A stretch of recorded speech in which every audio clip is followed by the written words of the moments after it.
This Torah class is brought to you by TorahAnytime.com. Okay, welcome everyone. Good morning, good afternoon, good evening. Wherever you may be, welcome to the International Shimru Learning Project. We're up to Malacha number 17, the Malacha of Meisach, warping the loom. This is not a Malacha that is common. I don't think most people weave. I don't think most people use a loom regularly or ever. And many people never have even seen a loom or know what it is. So basically you need to take a look at the sheets. Basically the weaving process, as everybody knows, consists of two types of thread. You have the warp and the weft, or the woof. The warp are the vertical threads, and the way to remember it is you have to have a warped sense of mnemonic. Warped sense of humor? Yeah, that too. But you have to have a warped sense of looking at it. Namely, usually if you put something in the sun, it will warp. Now the sun is in the horizon, horizontal, but this is warped, so it's vertical. Now, yeah, lots of luck remembering that one, but that's how I remember it, okay? So the warp is the vertical one. It's sort of a warped way of looking at it. And sorry, that's the humor for today. Yeah, that's as good as I get. And then the vertical ones, which are called the shesi. Now in Hebrew, it's easier to remember because the arev is the warp. The arev is the the vertical. Okay, let us see.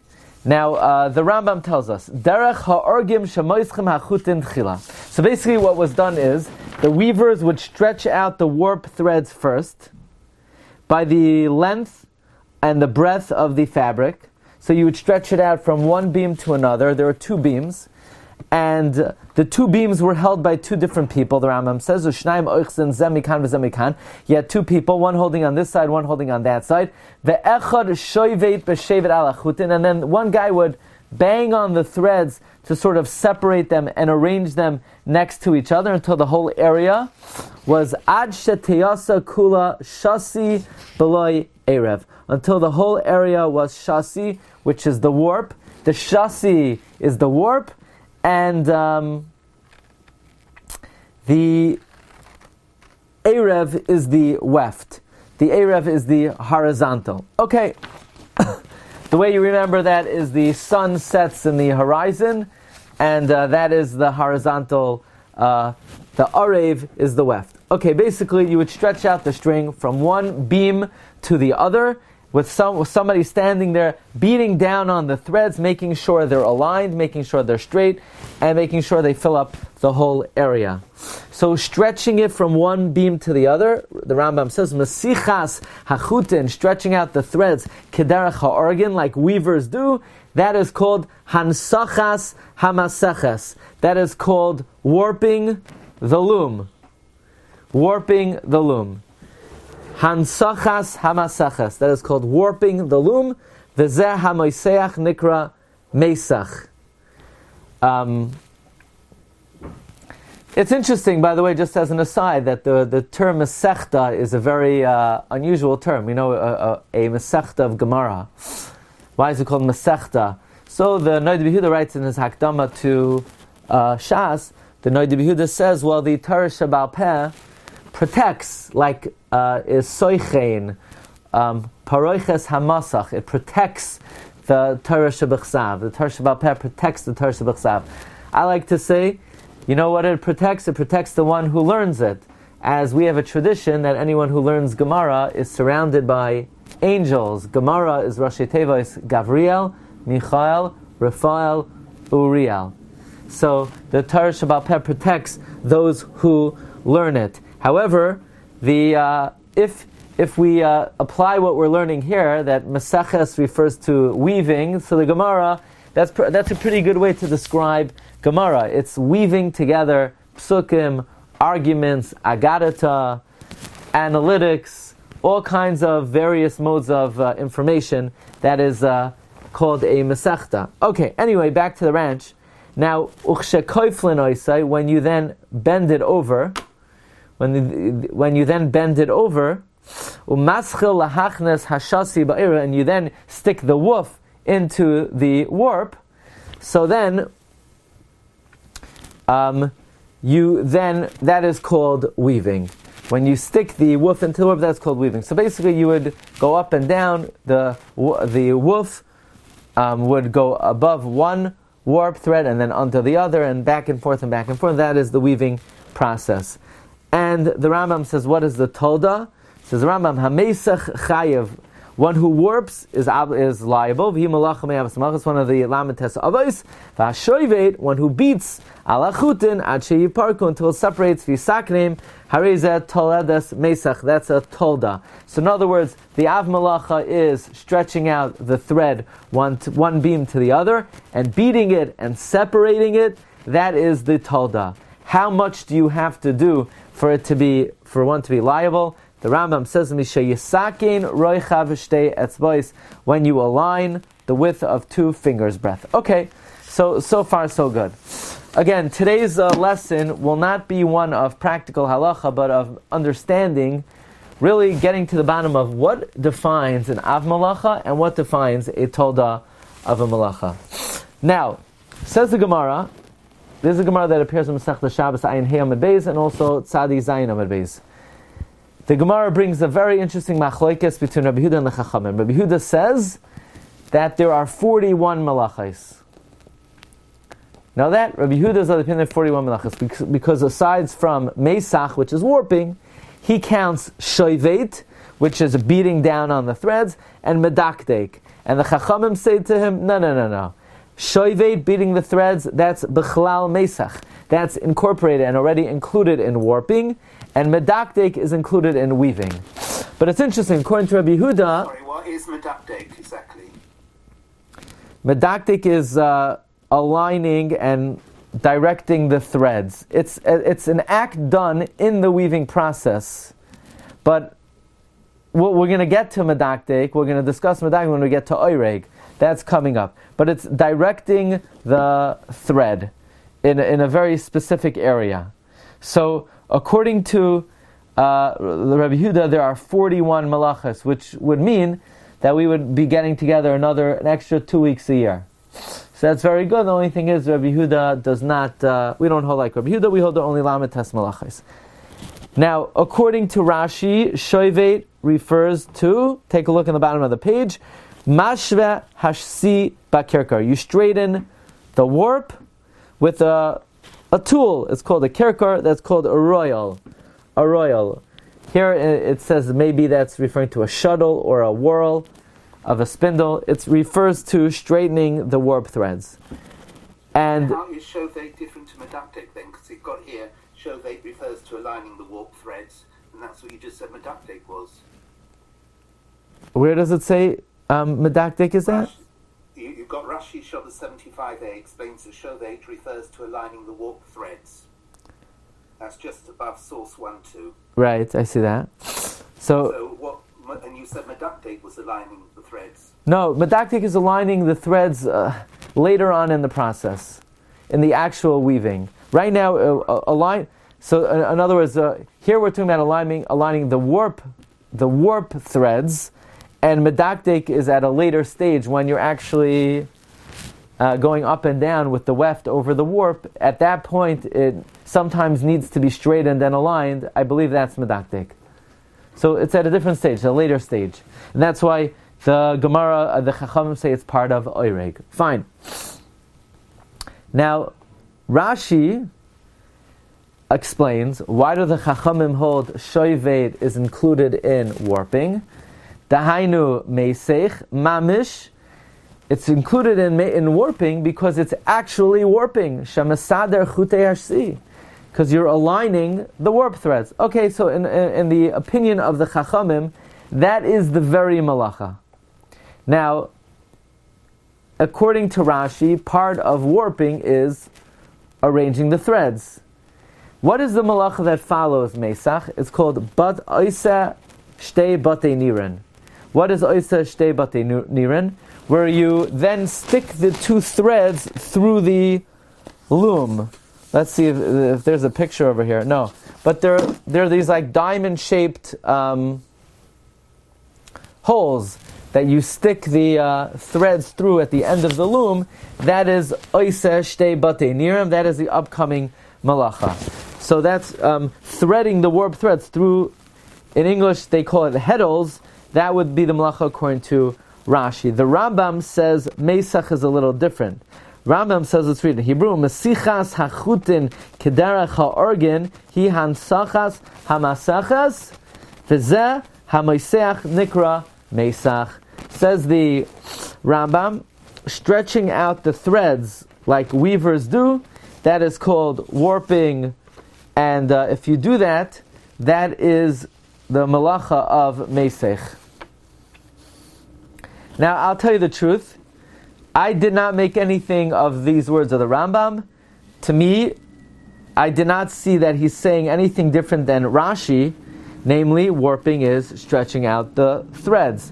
In this, the source material, they quote the Sefer Taras HaMalachos, that he understands the Rambam is arguing with Rashi. The Rambam holds the malach of warping is not referring at all to aligning the threads, but just stretching them out. In other words, according to the Rambam, merely stretching out the threads, that is the that is the malacha of Meisach. However, the Rashi seems to say that aligning them is also incorporated in Meisach. By the way, the Tosfos Rid, cited over here, has a question on Rashi, that Rashi learns the malacha of Oiseh Shnei Batei Nirim refers to sticking the warp threads through the heddles, and the Tosfos Rid asks, what do you mean? That is warping. That is not the malacha of Oiseh Shnei Batei Nirim. Okay, I would like to go to source 3.1, because the primary subject of today's shiur is putting aside this particular malacha is more of a universal discussion. Because as we mentioned, it's not going to be common that you're not really weaving, although I will say that weaving does not have to be done with thread, it could be done with reeds, it could be done with lanyard, whatever it may be. But we want to sort of iron out, how do you define an av and how do you define a tolda? Because as we mentioned many times, violating a tolda is an isur d'oraisa, and one would be chayiv misa for violating a tolda. So what defines something as an av, and what defines something as a tolda? That's a general lamdasha discussion. And the Gemara says, let's take a look in the bottom on page 5. The Tanya Rabbi Huda Moisif, this is Gemara on Ayin Hey and also Tzadi Zayin Amud Beis. Rabbi Huda added shoivet and medaktek. And the Chachamim said shoivet is included in Meisach, medaktek is included in oireg. What's the machlokes? Rabbi Yehuda holds that shoivet and medaktek are avos, and they're 41 avos, and the Chachamim say they're toldos. Fine. Now, let's try to explain. The Rambam, based on the Gemara, says that la halacha shoivet is a tolda of Meisach. So the Rambam says, Meisach chayiv, one who warps is chayiv, and that's an av malacha. And v'hashoivet, which means you beat the thread until they separate and they straighten, that's warping. Fine. So the Rambam is going basically like the Chachamim. Now, let us take a look at that Gemara one more time. Rabbi Yehuda holds shoivet and medaktek are avos, and the Chachamim say they're toldos. Why do the Chachamim say that shoivet and medaktek are not malachos in their own right? Look at the words of Rashi in the bottom of page 6 on the right hand side. It says Rashi, Dahainu Meisach Mamish. It is actually Meisach. Meaning, it's almost not even in the umbrella category of Meisach. It is Meisach. You're arranging the threads of the chassis. Now, medaktek is oireg. Look at Rashi. Dahainu oireg mamish. It's actually weaving. So now Rashi has a kasha. But there are malachos that are very similar to each other, and yet they are labeled and considered separate malachos. For example, So Rashi says, Zoyre, Boirer, Meraked, winnowing, sorting, sifting. And they are separate malachos. Why? The zebekashin, winnowing is in straw, and Boirer is in pebbles, and Meraked, sifting, is flour. So then, if those are counted as separate because they're done on different things, then why can't we count Meisach and Shoivet and Medakdek as separate? So Rashi says, no, the Hainu Oireg Mamish V'loi Domi L'Zara Bar Meraked, the Zebekashin V'Zebetzav Zebekemach. That these three activities, namely winnowing and sorting and selecting, sorting and sifting, they're done on different things, and therefore there is somewhat of a differentiation between them, and they could be reckoned separate malachos. But says Rashi, Oireg and Medakdek are exactly the same. Meisach and Shoivet are exactly the same. Meaning, even though we have other av malachos that are basically the same, and yet they're counted as two separate malachos, nevertheless, there is enough of a difference between them that they warrant their own title, as opposed to Meisach and Shoivet, which are totally the same. Now, this is based on a Gemara, and we're going to see Tosfos brings two gersos of the Gemara. This is the Gemara on Ayin Gimel Beis going on to Ayin Daled Amud Aleph. Let's read the Gemara inside. Hazoira, Haboirer, V'Hatoichin. Winnowing, selecting, grinding. V'Hameraked, sifting. Hainu Zoira, Hainu Boirer, Hainu Meraked. They're all the same. Says the Gemara, Abaye v'Rava, Damri Tarva, Abaye v'Rava, they both say, Kol mil sadahavi b'Mishkan, anything that was in the Mishkan, Afa gav de'ika dedamule, even though there's something similar to it, Chashivla is counted. In other words, says the Gemara, any activity that was in the Mishkan is counted as an Av. So the Gemara says, what? They pounded in the Mishkan. So why don't we list pounding? Abai says an ani can eat without pounding. Now, based on this, so Rashi has a kasha. If anything that was in the Mishkan is counted as an Av, Rashi has a great question. Shoivet, beating the threads on the loom, was in the Mishkan. So why isn't that an Av? And the only answer Rashi could give is, yes, it's true, it was in the Mishkan, but it's exactly the same as warping. In other words, true, any activity that was in the Mishkan is an Av, but not if it's exactly the same as another activity. The Rashba says the exact same thing.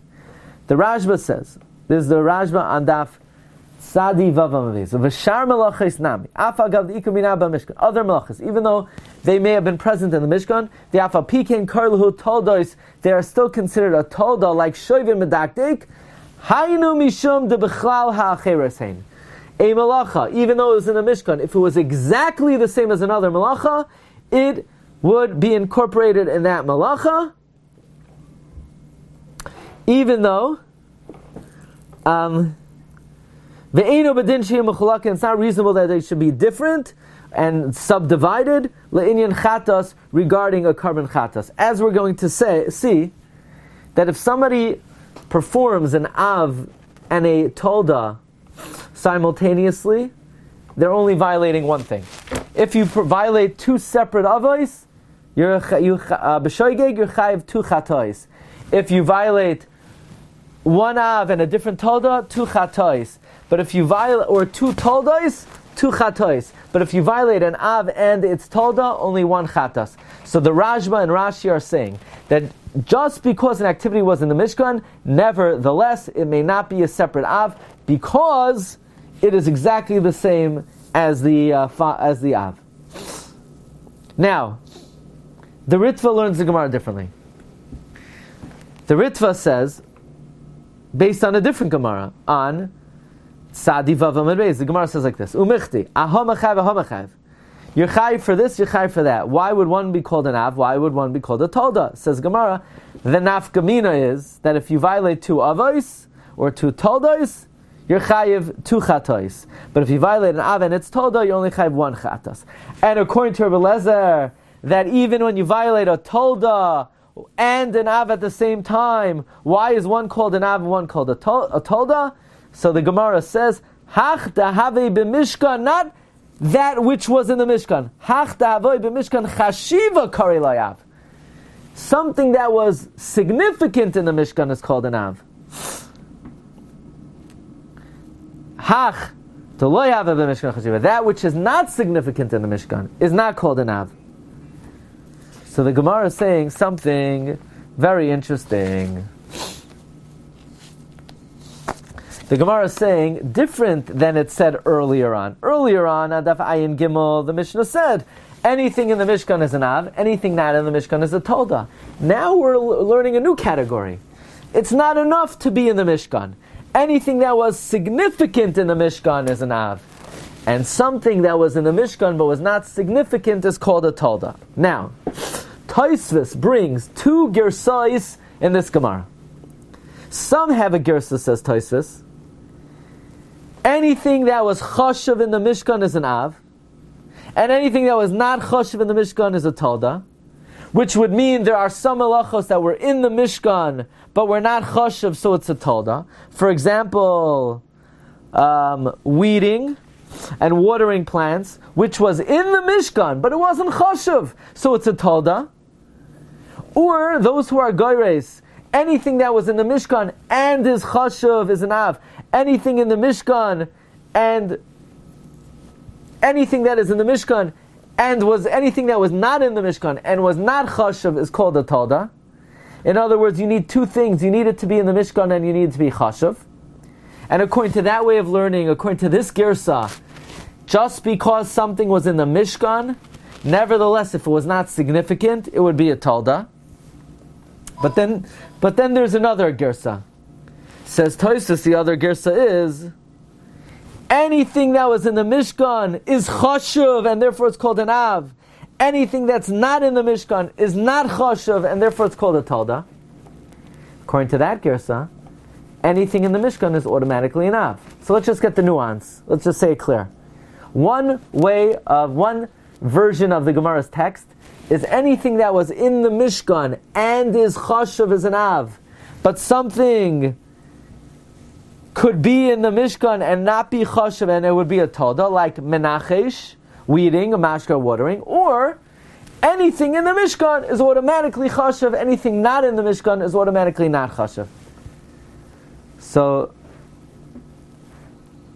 says the Ritva, according to that Girsa, the first Girsa, that anything in the Mishkan and is chashuv is an Av, anything that is in the Mishkan is not chashuv is a Tolda, there's no question about shoyved and medakdek.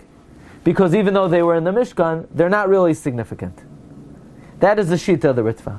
Meaning, from this Girsa, Hach dahavi b'mishkan chashiva karile Av. Something that was chashuv in the Mishkan is an Av, v'hach deloy haves b'mishkan chashiva, and that which was not chashuv in the Mishkan is a Tolda.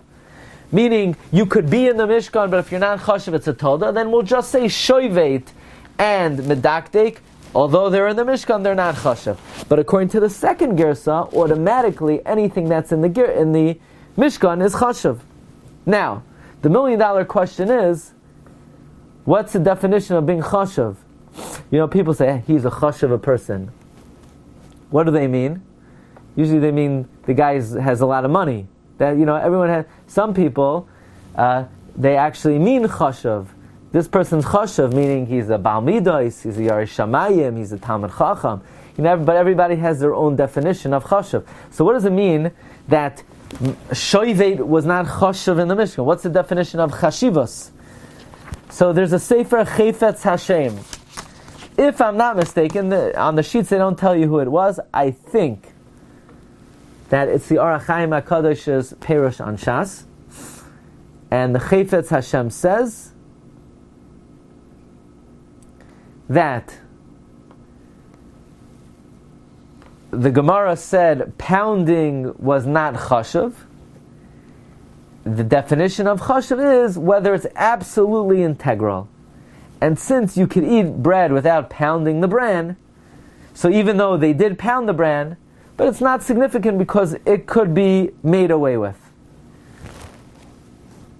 Now, we quoted the Gemara, we quoted the Rambam, that Shovet and Medakdek are toldos of Meisach and Oireg.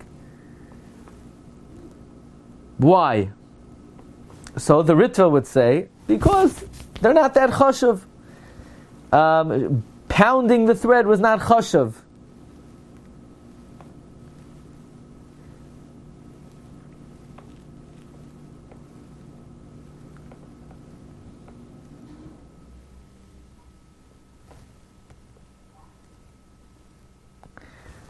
Again, the Ritva learns it's all a matter of whether it was chashuv or not. So as we said, you can make the case, and the Ritva does make the case, that shoived, pounding the threads, was not really chashuv. But if you learn, not like that gersa, but rather you learn sort of the way Rashi and the Rashba learned, and the way the question is presented over here, according to the variant that only differentiates between activities that were performed in the Mishkan and activities that were not performed in the Mishkan. In other words, according to the second gersa, whatever is in the Mishkan is an Av. Whatever is not in the Mishkan is a Tolda. So then, Shoivet was in the Mishkan. So why isn't it an Av? So that's really the question of the day. If you learn that only something chashuv in the Mishkan is an Av, we understand why beating the threads is not an Av. It wasn't significant. But according to the Gersa, that anything in the Mishkan is chashuv, anything not in the Mishkan is not chashuv, then why isn't beating the thread considered an Av? And they quote the Sefer Torah HaMalachos, that according to the Rashba, and according to Rashi, true, the only requirement is that it be in the Mishkan. But if you have two things, and they're both in the Mishkan, and they both are the exact same thing, then it does not make sense to consider one a distinct malacha and the other another distinct malacha. They're all the same malacha.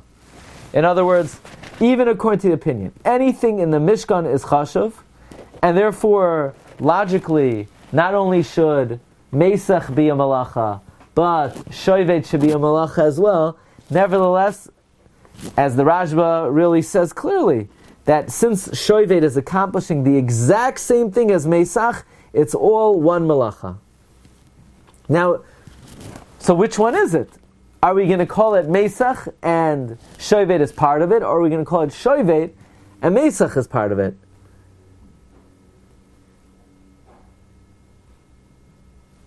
So it seems like that since the objective of what you're accomplishing is you are warping or you're weaving, that becomes the headline, and anything that facilitates that becomes the absorbed into that general category. Here you have in Hebrew, he says, the afagav the shevet doim l'meisach b'dimyon gamor mikamagam shevet urak tikun v'hechsher l'mlachas meisach.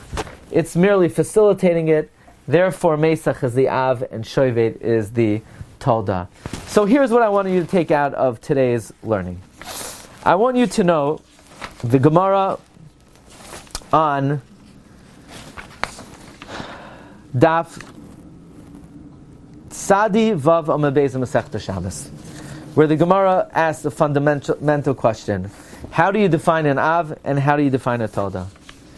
And the words of the Gemara are Hach Dahavoy B'Mishkan Chashiva Kar Le'av, Hach Deloy Hava B'Mishkan Chashiva Loy Kar Le'av, which that seems to imply that which is in the Mishkan is chashuv is an Av.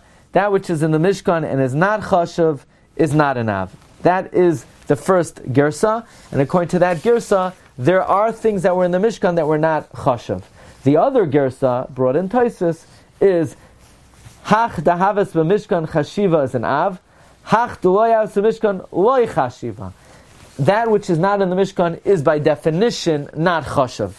And according to that, it becomes very difficult to differentiate between activities that were both in the Mishkan, because there is no difference between malachos in the Mishkan being chashuv or not. By definition, anything in the Mishkan is chashuv, and we had to say that if two things are exactly the same, they would still be subsumed, even if you include anything that was in the Mishkan as a Av Malacha. Okay, next week we're going to, Be'ezus Hashem, do Oisa Shtei Batei Nirin. Until then, wish everyone a wonderful Shabbos. Bracha v'atzlacha. Thanks for joining. And if anyone has any questions, if anybody wants to say hello, be more than happy. Okay. Hello. Hi. Okay, at least somebody wants to say hello. I was getting nervous there. Okay, no. How are you? What's going on? You've just experienced another Torah class brought to you by TorahAnytime.com.